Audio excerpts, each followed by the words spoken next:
समय की सीमा है। महाराज जी ने पहले ही निवेदन किया कि हम लोग वक्ता हैं, मंच पर कथा कहते हैं और स्वतंत्र कहते हैं। समय शुरुआत का समय तो दिया जाता है, कथा प्रारंभ 2 बजे से, लेकिन बंद का समय हम लोग कभी नहीं लिखवाते हैं। बंद का समय लिख जाता है हरि इच्छा तक, मतलब जब तक राम जी चाहेंगे। लेकिन यहाँ ऐसा नहीं है, यहाँ राम जी चाहेंगे के हिसाब से चलेंगे तो यहाँ सब भूखे प्यासे बैठे हैं। तो सबके बारे में विचार करते हुए आइए, मेरा एक ही विचार है कि हम राम जी की मर्यादा में चल रहे हैं। हम लोग सब इच्छा करते हैं राम राज्य हो, हम सब चाहते हैं ना राम राज्य हो। कौन कौन चाहता है? सब चाहते हैं ना।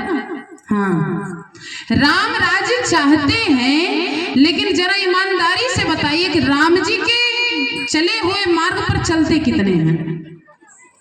क्या हम सब राम जी जिस मार्ग पर चले हैं हम लोग चल रहे हैं? नहीं।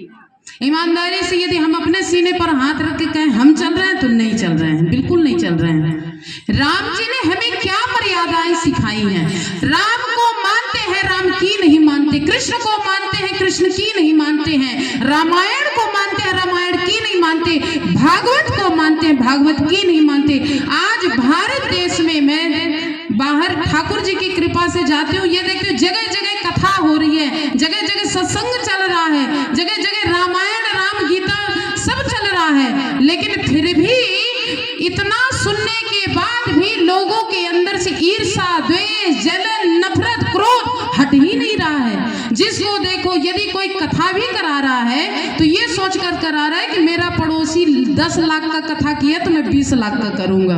उसमें भी द्वेष भरा है, उसमें भी ईर्ष्या भरी है। जब तक हमारे अंदर से ईर्ष्या खत्म नहीं होगा तब तक हम एक नहीं होंगे। जब तक हमारे अंदर से द्वेष खत्म नहीं होगा तब तक हम एक बिल्कुल नहीं होंगे।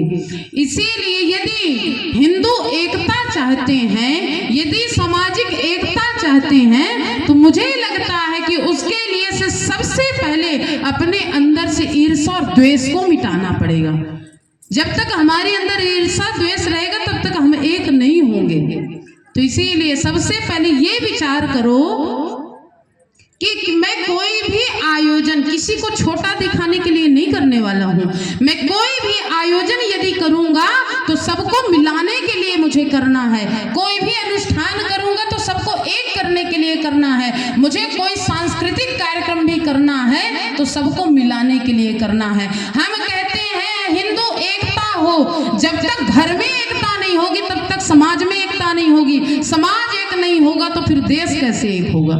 सबसे पहले कहते हैं ना, हम लोग बचपन में स्कूलों में बुलवाया जाता था, हम बदलेंगे युग बदलेगा, हम सुधरेंगे युग सुधरेगा। लेकिन पहले हम तो सुधरे। जब तक हम नहीं सुधरेंगे तो युग को कैसे सुधारेंगे?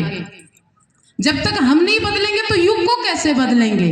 तो इसीलिए यदि जमाना बदलना है, एकता लानी है, समाज को सुधारना है तो पहले खुद को सुधारना होगा। समाज को में एकता लानी है तो पहले घर में एकता लानी होगी। हम लोग कहते हैं वसुधैव कुटुंबकम, सारा विश्व मेरा परिवार है। केवल मानने से नहीं होता है, कहने से नहीं होता है, उसके अनुसार जीना पड़ता है। जीवन जिएंगे, सबको अपना मानेंगे। अरे भाई भाई में तो एकता नहीं है, वसुधैव कुटुंबकम कैसे होगा? कैसे विश्व एक होगा? कैसे विश्व परिवार होगा? पहले अपने परिवार में तो एक हो ले, पहले भाई भाई से प्रेम तो कर ले। घर में कहते हैं कि दीवार में दरार आती है तो दीवार गिर जाती है, लेकिन जब भाई भाई के प्रति दिल में दरार आती है तो दीवार खड़ी हो जाती है। देखिए घर घर में आजकल यदि दिल में दरार आ गई तो ऐसी दीवार खड़ी होती है कि एक भाई कहता है दूसरे भाई का मुख नहीं दिखना चाहिए। तो कैसी एकता आएगी? जरा विचार करिए। एकता लाना है तो पहले घर में एक होना पड़ेगा, भाई भाई से प्रेम करना पड़ेगा, अपने परिवार को एक करना पड़ेगा। एक छोटा सा वृत्तांत बतलाती हूँ, समझ में आ जाएगा कि हमें घर में करना क्या है। एक बहू थी, सासू माँ बूढ़ी हो गई। सासू माँ बेचारी मतलब क्या है कि बिस्तर में ही सब कुछ हो जाता था, बिस्तर में ही निवृत्त हो जाती थी। उसकी बहू मन में सोचती कि सासू माँ ऐसे गंदगी में रहती है और उसको घर के बर्तन में खाना देना बेकार है, तो क्या की अपनी बहू अपनी सासू माँ के लिए अलग बर्तन बना ली थी।